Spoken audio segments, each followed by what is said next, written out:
What's going on, Jerome's? Happy Wednesday. So, Good Morning Football is one of the best morning shows. It is fantastic. And yeah, there was some changeover after Kay Adams and our guy, Nate Burleson, left, but it sort of is what it is. And it is one of the great morning shows. And, frankly, I like it better than ESPN's offerings, some of the other networks. The wife enjoys Good Morning Football. My 8-year-old daughter, my 3-year-old son enjoy it as well because they keep it light, they keep it entertaining, but also it is football. Especially this time of year, it's fantastic. So, long story longer, Good Morning Football does carry a lot of weight in terms of how the casual fan perceives the National Football League. I mean, the casual fan, like we said, like we've been saying, like it's really hard to do a deep dive on like the tight end 4 of the Ravens. Like if you're from Paducah, Kentucky, or like Van Nuys, California, whatever. You're gonna turn on Good Morning Football. Hey, who's good? Oh, they're good. Okay. Oh, wait, OJ still alive?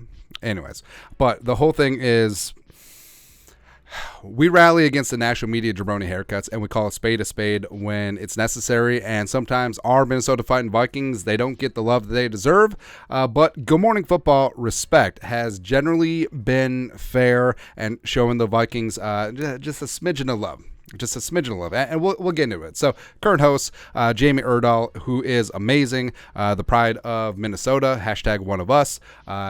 She took over for Kay Adams, and she's fantastic as a host. We love and respect her, and she's fantastic, right? And then you got Jason McCourty. That's right. So, Jason McCourty of the McCourty twins, he's fantastic. Although, I always wonder this. Like, do you think that Jason and Devin, so Jason is the one who works on Good Morning Football, do you think they ever just swap in, like the Prestige, where Devin's like, hey, I want to know what it's like to work in TV, and then they just swap him in for a day? I was like, hey, Jason, what's up with you today? It's like you didn't even attend the production meeting yesterday. Yeah, I don't know, man. I don't know. Just I always wonder that. Or when one of the brothers went to the Titans, like, did they ever just switch once? I want to know. Because if I had a twin and if I was playing in the league and my twin brother played on another team, that would be my first suggestion. Is like, hey man, I know that I play for the Bills, you play for the Chargers. It's cold AF. Let me out for 1 week. Yankee swap. That'll thing. But also, the McCourty brothers are the best set of twins to play in the league since the Josh Allen brothers. That's all, man. And then you have Kyle Brandt. We'll get to Kyle Brandt. So I'm not angry. I'm just disappointed, or one of those things. And then Pete Schrager, I don't know. I think either Pete Schrager played guard for the Raiders for a dozen years, or he's just a national media jabroni haircut. I don't know. It's one of the two. Either way, I can't be bothered to do a simple Google search. But they did up their divisional picks and playoff picks, so divisional winners and wild card. And here's the AFC. So what's interesting is that the only variation of playoff participants amongst the 4 of them is so Jamie has the Ravens, and then Schrager has the Broncos. That's it. In some way, either division winners or wild card, they got the Bengals, the Jaguars, the Chiefs, the Bills, the Jets, and the Steelers. And all 4 of them have the Jaguars and the Chiefs winning their respective divisions, and the Steelers as the 6th seed wild card. Again, extremely specific. So I don't know. Like, I'm not so if I was a producer on the show, the part of me thinks like, hey, it's their opinion and it was formed independently and it sort of is what it is. But if I'm trying to make television, man, it's like, hey, where's literally the wild card, pun intended? Like, how come all these are just chalk? Like, hey, don't be scared to go out on a limb. Is Anthony Richardson going to put this team on his back with sans Jonathan Taylor Thomas and just go on a run? Woo. In a very weak AFC South, maybe. But either way, we don't care about this conference. We care about this conference. That's right. So their picks for the NFC, Jamie, again, the pride of Minnesota, selecting. Actually, wait. These weren't in order, were they?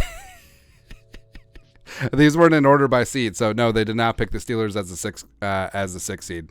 Maybe they did. Doesn't matter. But it goes north, south, west, and east for some reason. But so Jamie picks correctly the Minnesota Vikings to come out on top of the NFC North division. Same thing with Jason McCourty. So again, Jamie, Jason, you guys are studs. You're fantastic in my book. And so Kyle picks the the Bears to win the NFC North, as well as the Lions to make the wild card. Pete, to his credit, yes, I mean, he's a national media jabroni haircut, or he played guard for the Raiders for 15 years. I don't know. But Pete picked the Lions to win the division, and then you have the Vikings coming up, bringing up the rear with the gear with the wild card spot. So at least the Vikings make the playoffs in his scenario. But Kyle's surprising, right? So the whole thing about Kyle Brandt is that he came up through like MTV Real World or something like that, I want to say. He's been working in the media. He's been an actor. He was on like soap operas and stuff. So as an actor, as a thespian, like he is aware about playing roles. Now, he's fantastic on the show, don't get me wrong. Angry Runs is fantastic. My 3-year-old son loves it.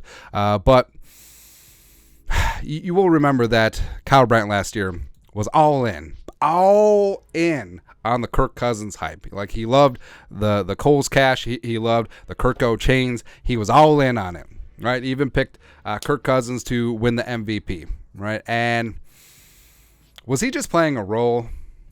Was it possible? Like, was he just playing the heel on Good Morning Football? He was like, hey, we need to do something different. Talking over with the producers, like, hey, how about I just become a Vikings fan for a year?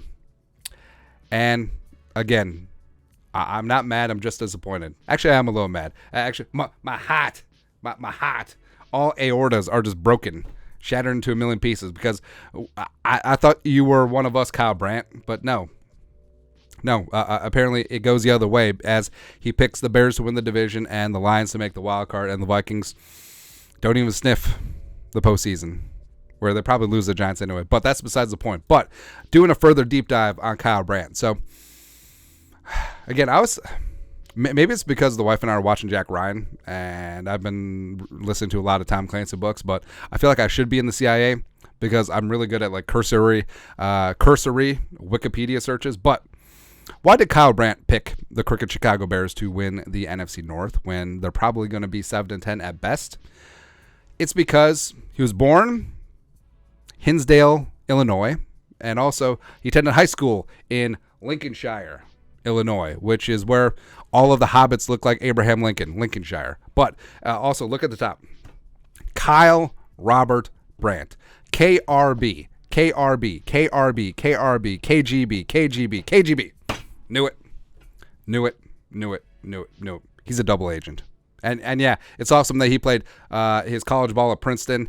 But also, is this a vendetta against Kevin O'Connell, who went to San Diego State? Princeton, San Diego State, classic college football rivalry. Actually, that probably won't be too far off with college realignment. It's so stupid, but it's okay.